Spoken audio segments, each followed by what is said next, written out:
Hey everybody, welcome back to RC with Adam. My name is Adam. Just a super quick video for you guys. I just want to let you know that you can in fact just use a USB to micro USB cable and connect it to the i6S for your simulator uses, like to connect it to a computer.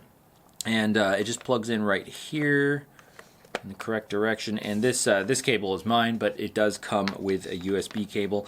So I just want to let you guys know that, because I think I may have said that it does not work with the i6S, and that you would still need the SM100 Flysky cable, but it seems to be working now, so I'm not sure what happened before. And this will work on both Mac and Windows, and it should come up as FS-i6S emulator. This should work without having to download any kind of drivers or anything, but I have already had drivers previously on my machine, so I'm not totally sure. So leave me a comment and let us know if it works right out of the box. I've used this transmitter successfully with Liftoff, with DRL Simulator, and with Simple Planes, and you do have to go through the normal transmitter setup, but it should connect just fine without really having to mess with it. And just one little detail to keep in mind, as usual, you want to make sure that you're using a USB cable that is not just for charging, that it can transmit data as well. Now you might be wondering, how do you tell the difference? If you get a cable that came with